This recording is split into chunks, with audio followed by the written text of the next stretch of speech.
something is quietly rewriting you, not violently, not obviously, but slowly, through distraction, noise, and engineered forgetting. Carl Jung warned us about this. The danger isn't just losing focus, it's losing the self. You stop asking questions, you stop dreaming, you forget who you were before the fog, and that's exactly what they want. Let's talk about why and how to come back. Something inside you still remembers who you were before the blur set in. Jung called that part the self, the deeper, authentic being beyond persona, roles, and daily noise. When the world demands we perform constantly, the self drifts into shadow, obscured. And as it fades, so does memory of who we once were. We live in an environment built to distract. Screens, alerts, swipes, curated feeds. Each little digital tug pulls us away from inner stillness. What was once a clear dialogue with our own soul becomes white noise. The self recedes layer by layer until the mirror reflects only what we want others to see. This isn't just about nostalgia. Jung believed that neglecting the self leads to psychological imbalance, anxiety, apathy, meaninglessness. The more disconnected we are from our inner world, the more vulnerable we become to external definitions of identity.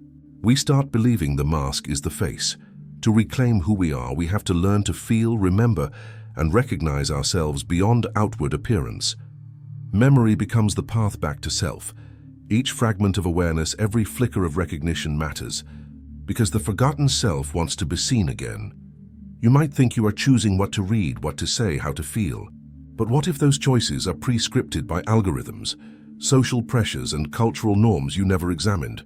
Jung believed that parts of the psyche, when unattended, fall under influence without your conscious consent, what he might have called an unlived life creeping in through shadows. This possession is soft. It doesn't shout, it seduces. A meme here, a trending post there, a loop of curated content. Each piece seems harmless, but together they guide your imagination, your desires, your fears. The self loses agency. The persona takes over what you're allowed to believe, feel, or desire. The deepest danger isn't that they tell you who to be, but that you forget there was ever a choice. You begin to internalize the narrative you never wrote. The shape of your mind becomes theirs, not by force, but by drift. Jung warned often that unconscious forces shape us more than we shape them. Awareness is the antidote, not by rejecting technology, but by seeing how it shapes you. Not by resisting the world, but by reclaiming your inner world, recognizing where you are influenced, letting parts of your mind breathe free. This is where freedom begins. Imagine waking up and your own mind feels alien, not because you changed, but because everything around you changed what you perceive. Algorithms curate what you see. They decide which stories are told, which emotions are amplified, which fears are stoked.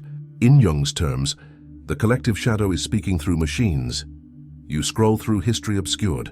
Memories are not just yours anymore. They are communal, filtered, repeated. Your experience of life becomes mediated by suggestion. Both your memory and identity get edited. You don't fully control what enters your awareness and thus who you become. It's a subtle architecture. Preference, confirmation, repetition. The algorithm notices what sparks attention or emotion. Then it feeds you more of the same. Not to raise consciousness, but to maintain engagement. The self gets trained to expect the loud, the sensational, the dramatic. Quiet reflection becomes rare, undervalued. To reconnect, you need to reclaim the curator role. Question what you allow in. Ask, is this feeding myself or does it pull away? Choose screens, symbols, stories that illuminate rather than distract. Practice discernment, because what you consume fundamentally shapes who you become.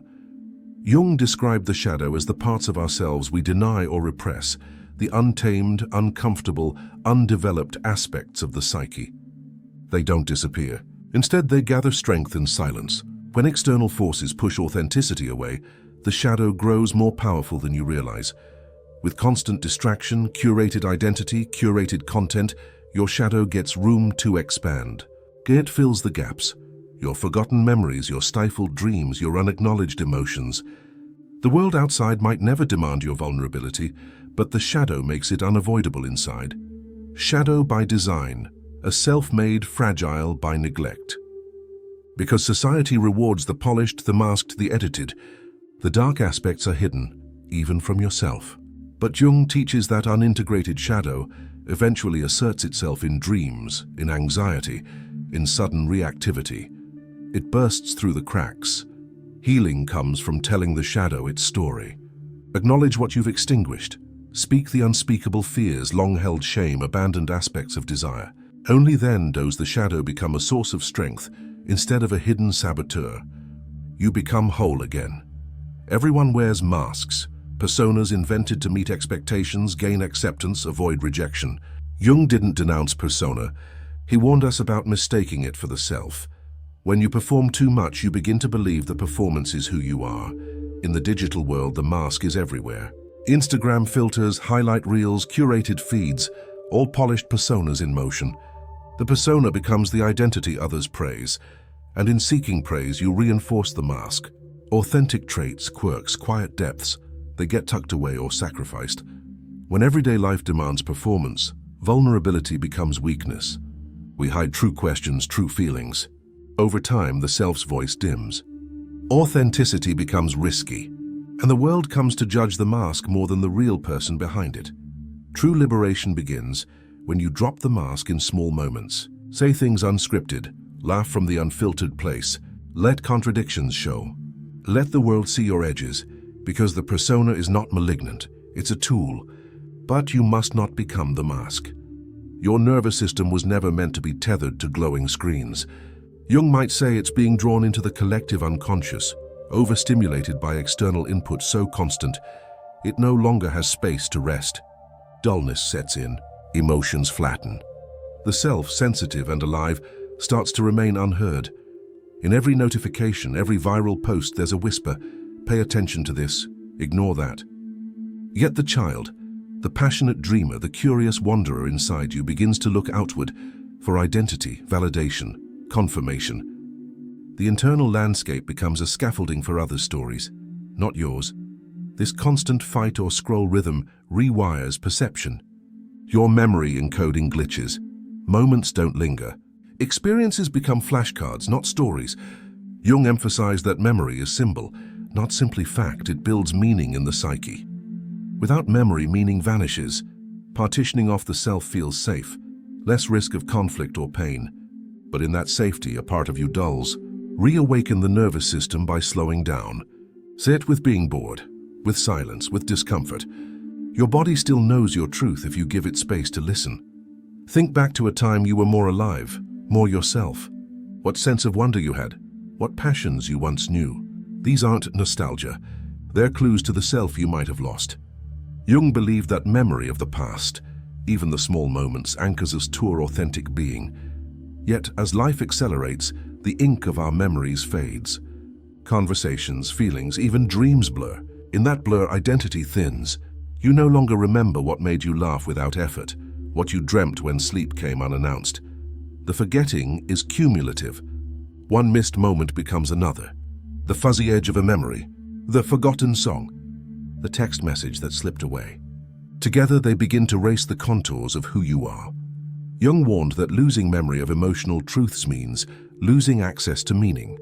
To reverse the erasure, recall actively. Tell stories, yours. Watch old images, revisit places, smell scents that carried joy. Dwell in what felt real.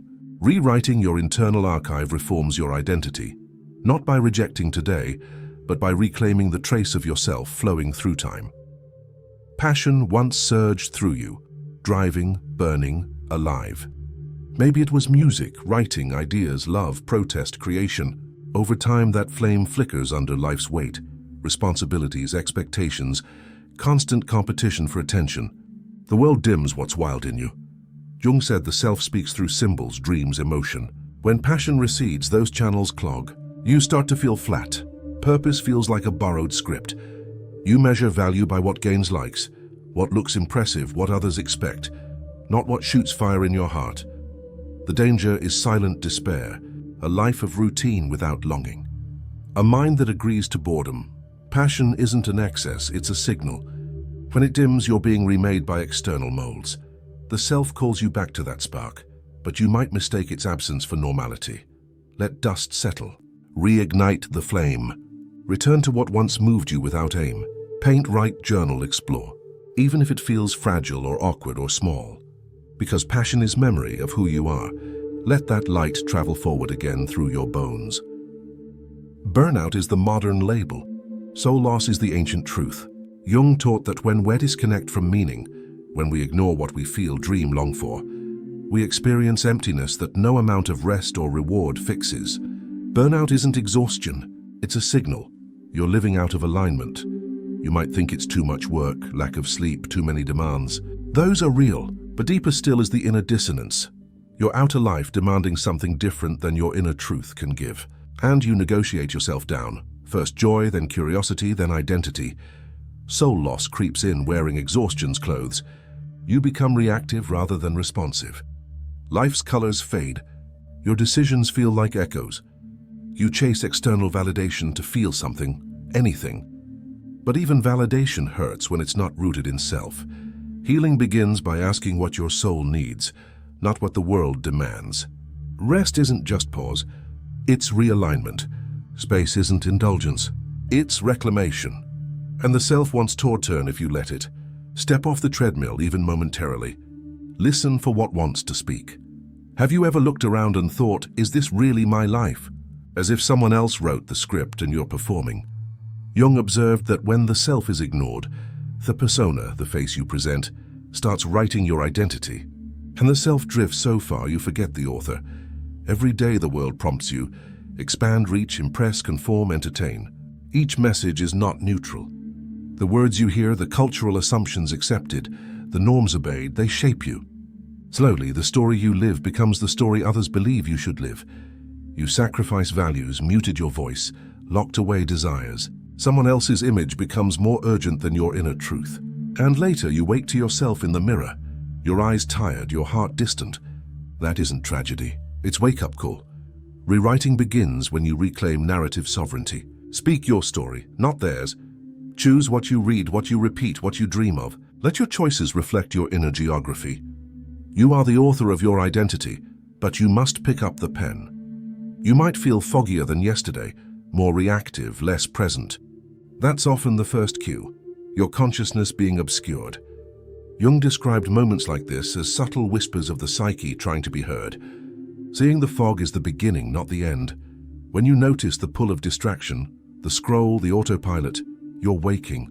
Awareness cracks the illusion. The fog loses some of its power the moment you observe it, because the self doesn't need perfection. It needs noticing. But seeing isn't enough. You must allow what you see to matter. Recognize and name it. Don't judge yourself. Don't blame. Just map where this fog lives, in your mornings, your thoughts, your emotions. Awakening isn't explosive. It's whispering choices. You choose to pause, breathe, reflect. Little acts of awareness anchor you back to yourself. You begin to see the mask, the curated feed, the compulsive behaviors, and you reclaim authorship of your life. Persona for Jung was the social face, the mask worn to satisfy others' expectations. Over time, the mask feels safer than your raw self. But you weren't born with the mask.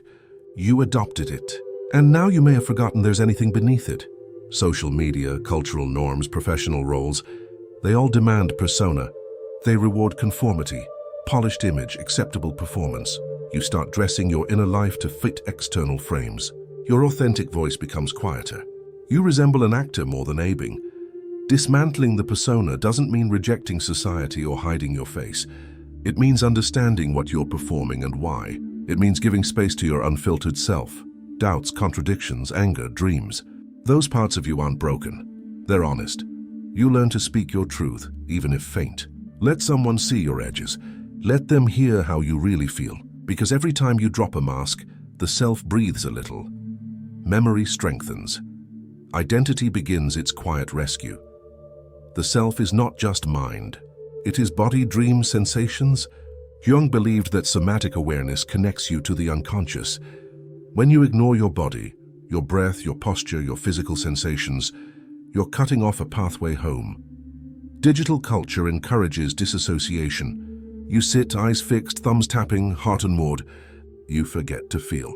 The body becomes a tool, not a guide. But emotional truths reside in bodily sensation, knots, tension, moments of awe. That's where memory and identity live. Return by small acts, pause and breathe fully. Feel your ribs expand. Notice your weight where your feet touch the earth. Let yourself sense the world's texture. Wind, skin, sound, silence. These are not distractions. These are anchors. As you reconnect with the body, you recover memory of what it feels like to be fully you. The self emerges as not a philosophical idea, but a lived reality.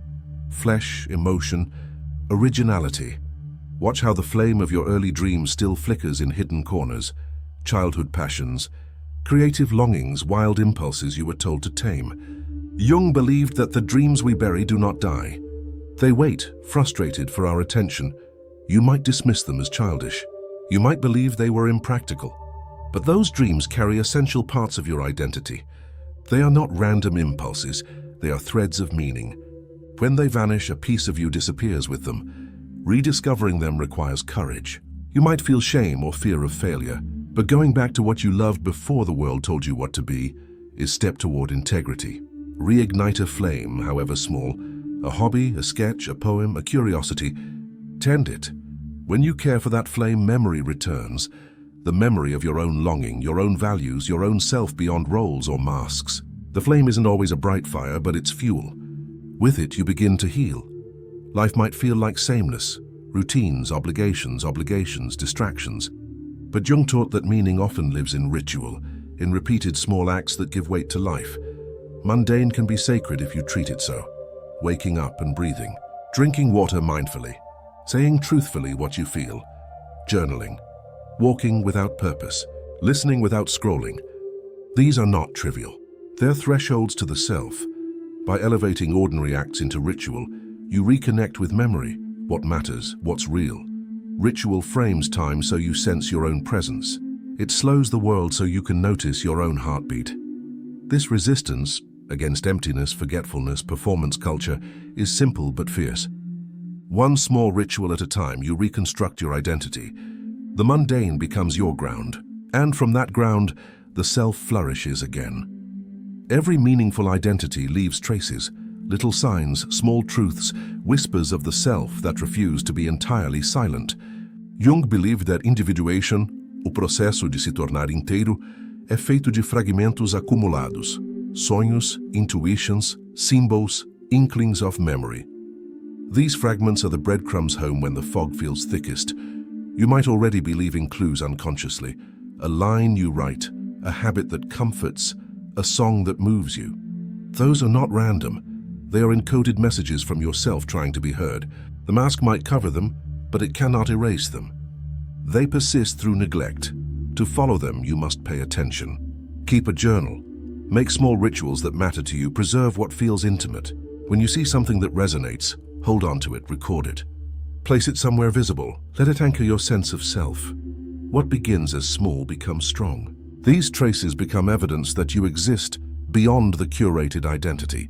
They remind you that the self is not lost, only hidden. And when you follow them, you begin to map your own return. Jung often spoke of the unconscious as a sleeping presence in every person. While the ego runs daily tasks, the self sleeps, unseen, unacknowledged. But something is nudging that presence awake. That call is subtle. Unease, nostalgia, the sense that life has more under its surface. You might interpret this call as anxiety or restlessness. But Jung taught that these are signs, not symptoms to ignore. When life becomes numb, the soul protests. When you feel the sharp sting of disappointment, you might actually be confronting your own neglect of inner truth. Awakening doesn't usually come all at once. It comes gradually, through metaphor, dream, song, sudden flash of remembrance. You might dream about past versions of yourself or see beauty in odd places. These are invitations. Wake up. The archetype of the sleeper wants you to see. The risk of ignoring the call is living someone else's life so fully that you forget the one that was yours. But if you answer, as by noticing, by dreaming, by daring small acts of truth, then the sleeper stirs. And that stirring is the self returning. Jung believed myths are not fanciful stories, but structures of meaning, symbolic frameworks people once held collectively to remember who they are. In modern life, memory leaks quietly. Myth fades, but myth also survives in small memories, in personal stories, in things you once never forgot.